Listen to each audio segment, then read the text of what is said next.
ponemos de pie para escuchar el Santo Evangelio, que el día de hoy está tomado de aquel según San Mateo.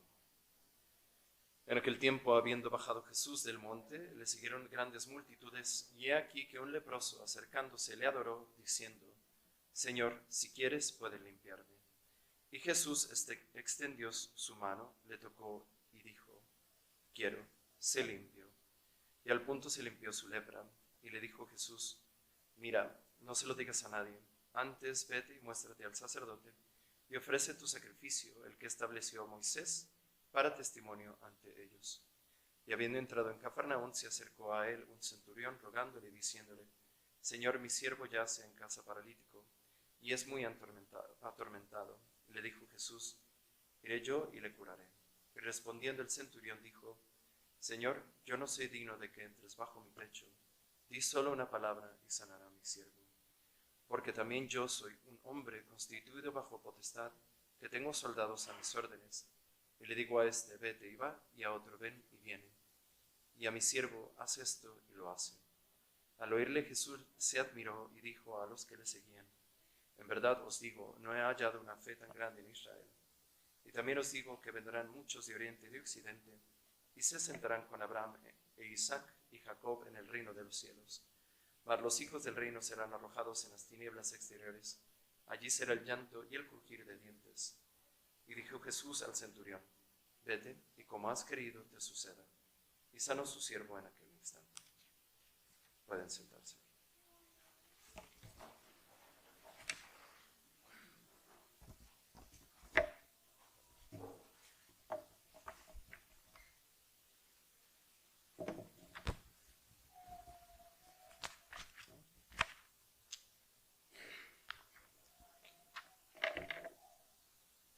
En nombre del Padre, del Hijo y del Espíritu Santo.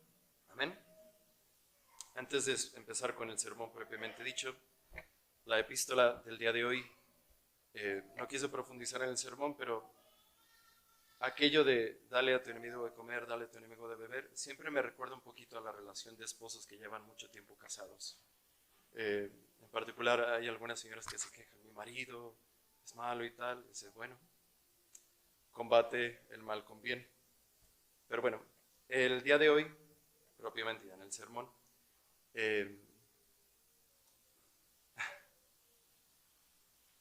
algo que quisiera resaltar es el papel muy importante que tiene la oración en la vida cristiana. Nunca me voy a cansar de recordarles esto y de insistirles en esto. Porque yo me acuerdo que estando en diferentes grupos juveniles y diferentes apostolados, cuando era chico, cuando era mozo y joven, había un énfasis a lo mejor en ir a salir de misiones, o en ir a cantar al coro, o ir a la misa, etcétera, etcétera. Pero la oración como tal, litúrgica o personal, pues era básicamente inexistente en muchos lugares, ¿no? Venimos a misa todos los domingos, incluso a veces venimos a misa entre semana, pero poco acudimos a la oración. El que no ora no se salva. ¿Vale? La primera vez en el año que les digo eso. Vamos a ver cuántas veces les repito esa frase. El que no ora no se salva. ¿Ok? Es fundamental. Es una condición, es casi una condición sin la cual la gracia no puede obrar a profundidad en nuestras almas. Es absolutamente necesaria. En el Evangelio del día de hoy vemos las 3 características que tiene que tener la oración, a ejemplo del centurión y del leproso. Primero, la oración tiene que estar llena de fe. Los milagros, las gracias que Dios nos puede dar a través de la oración, pertenecen a la compasión de Dios. Él nos la da porque Él quiere. Esas gracias, esos milagros, esos favores que pedimos, nos las da porque Él quiere. Pero siempre exigen de nosotros, de los que le pedimos a nuestro Señor, una fe intensa, sencilla y generosa. Intensa, sencilla y generosa. No podemos creer a medias. Un poquito voy a rezar a ver si San Juditas me hace el milagro, por si las dudas, pues es un poquito como si estuvieras jugando a dos bandas, ¿no? Y a lo mejor a veces San Judas, pero también leíste el libro del secreto y decretas que quieres esto en tu vida, qué sé yo, ¿no? Porque hay gente que suele hacer ese tipo de cosas. Tiene que ser sencilla en el sentido de que tiene que ser simplemente como creo en Dios porque lo dice, como Él lo dice. Y generosa porque también la fe exige sacrificios, exige que nosotros demos de nosotros mismos, porque la fe no solamente es un recibir pasivo, sino es también un activamente darnos a Cristo. Porque hay veces que hay gente que se queja, yo tanto le pedí a Dios, ok, pero ¿qué tanto te entregaste a Dios? ¿Qué tanta vida cristiana tenías? No sé si tú esperabas. Sería como alguien que nunca estudió cálculo integral, que porque le pidió a Dios, le dieran un título de ingeniero nuclear. Sería una estupidez completamente, ¿no? Hay que dar también nosotros de nuestra parte. Hay que tener una vida cristiana. Eso implica tener una fe generosa. Tiene que ser una oración humilde. Y aquí está la parte del leproso, es la que más me gusta. Porque el leproso le dice, si quieres, puedes curarme. Porque si está dentro de tu providencia que yo esté limpio, tú me puedes limpiar. Y te estoy pidiendo que lo hagas. Si no quieres, no lo vas a hacer. Pero si quieres, puedes. Le está pidiendo a Cristo, no como alguien que tiene derecho a algo de Cristo, sino como alguien que le está pidiendo que le salve la vida, como un favor. Y la oración tiene que ser confiada. Tenemos que saber, tener esto de una manera muy certera, muy clara. Cuando lo que nosotros le pedimos a Dios es para beneficio de nuestras almas y para la mayor gloria de Cristo mismo, de Dios mismo, Él nos escucha infaliblemente. Infaliblemente. No les estoy diciendo que tiene mayor probabilidad de que lo que le pedimos suceda. No. Cuando lo que nosotros le pedimos a Dios es algo para beneficio de nuestras almas y para mayor gloria de Él, y nos disponemos apropiadamente a recibir esa gracia, Dios nos escucha infaliblemente. ¿Ok? Cuando pedimos para nosotros cosas para bien de nuestra alma y para mayor gloria de Dios, Dios nos escucha infaliblemente. ¿Cómo lo sé? Porque Dios mismo lo dice. Y nada más porque el hecho de que todos estemos aquí en misa, en esta cámara mortuoria, con su altar aquí en el centro, todavía perseverando en la oración, es una gracia en sí misma, que yo creo que más de alguno de los que estamos aquí le hemos pedido a Dios. No podemos dudar de que Dios nos escucha. Ahora, la segunda cosa que es relevante es la lepra. La lepra, obviamente, como todos seguramente lo pensaron cuando estaban reflexionando el Evangelio mientras lo leía, simboliza el pecado. Y el asunto aquí es que se nos ha vuelto tan fácil el pecado, se nos vuelve tan fácil irnos a confesar. Si estás en pecado mortal, vete a confesar. By all means, ¿sí? Confiésate. Pero es algo que se convierte en algo tan cotidiano que perdemos el sentido de la gravedad del pecado.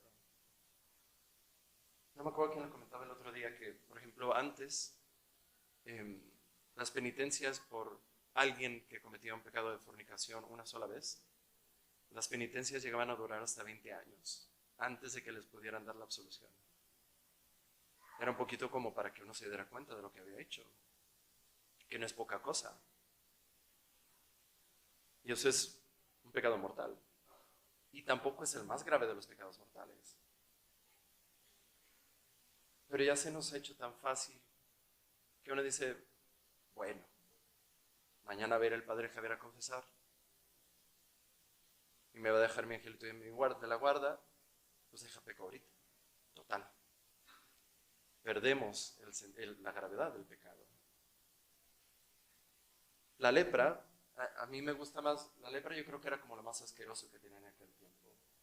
Pero a mí me gusta imaginarla como si el pecado fuera una especie de cáncer, pero además es un cáncer infeccioso que se contagia, que también es visible.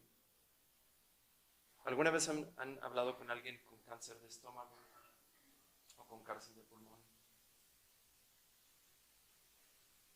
Cuando hablan despiden un aroma fétido, no porque no se laven la boca, sino por dentro están podridos.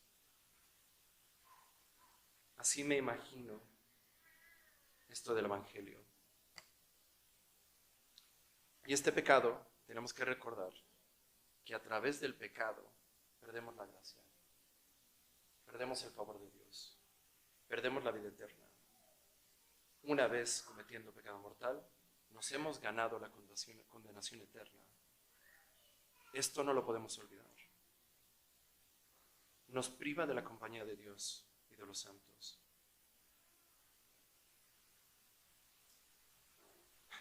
Y así, como la lepra o como un cáncer con metástasis, nos implica una muerte segura. Y es una muerte espiritual. Y nos implica una muerte espiritual no como una posibilidad, sino como algo de hecho. Si en pecado mortal nosotros no alcanzamos a confesarnos y nos morimos, ya no hay más nada. ¿Vale? Y a veces eso se nos olvida, porque a veces nos da la impresión de que todos vamos a morir ancianos en nuestra camita rodeados de nuestra familia, o de que vamos a ser jóvenes eternamente. Pero la vida se nos puede ir ahora. La vida se nos puede ir mientras estamos en pecado mortal. Un pecado es una cosa grave. No lo podemos olvidar. Un pecado, en particular un pecado mortal, además envenena el resto de las cosas en la vida de la persona. Si a lo mejor alguien comete el pecado de la mentira o del chisme, o de qué sé yo, esos pecadillos empiezan a infestar lo demás. Empiezan a debilitar la virtud, empiezan a debilitar nuestra caridad con Dios, empiezan a hacernos almas pusilánimes y débiles, cuyo amor a Dios se vuelve un amor mercenario, que pide solamente porque le conviene, no por amor. Y estoy hablando de un pecado venial.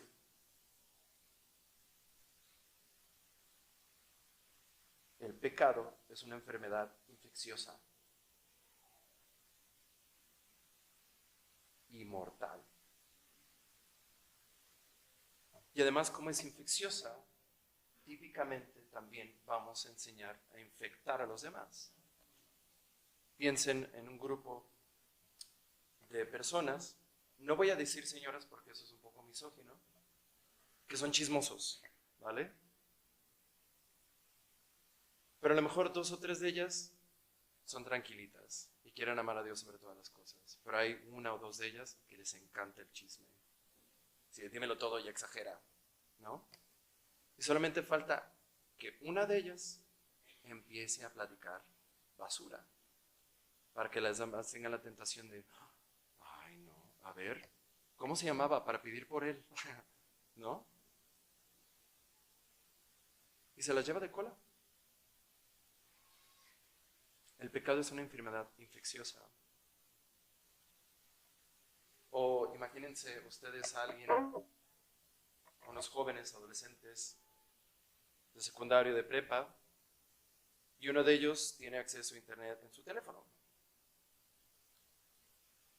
Y los papás nunca le dijeron, nunca le pusieron límites en su uso de internet. Y entonces dice, ¿ya viste lo que vi? A los demás no les pasaba por la mente ese tipo de imágenes. ¿Ya viste esto? No, ¿qué es eso? Te explico. Falta solamente que uno lo haga.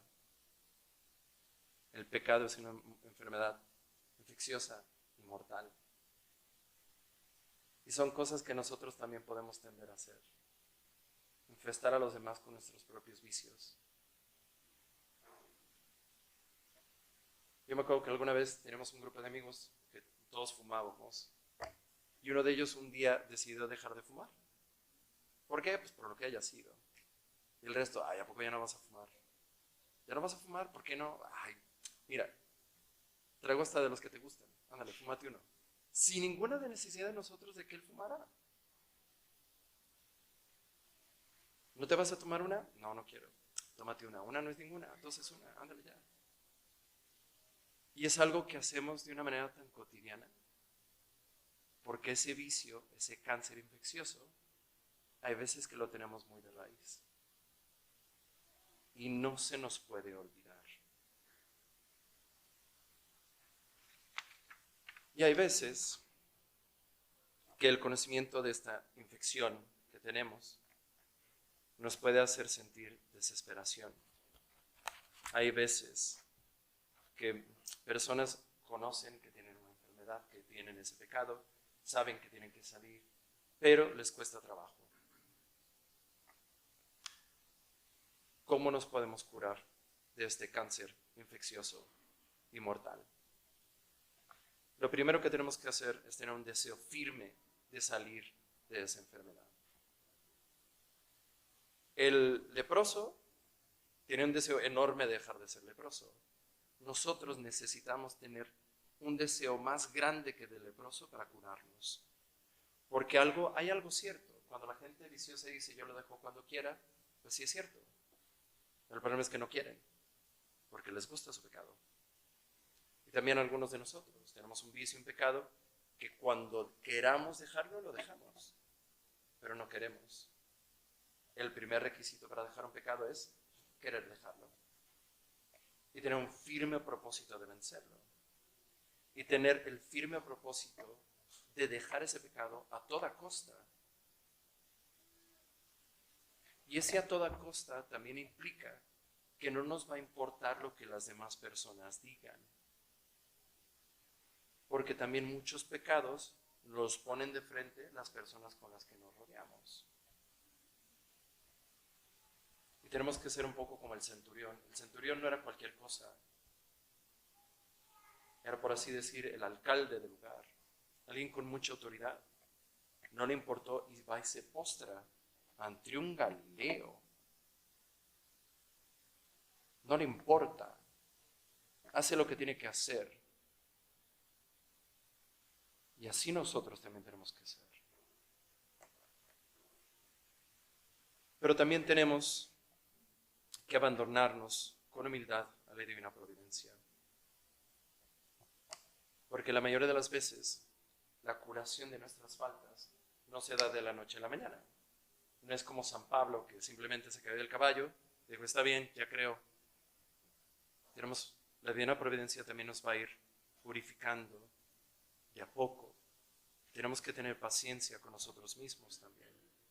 Tenemos que saber que la mayoría de las veces vamos a fallar porque no estamos acostumbrados a vivir sanamente.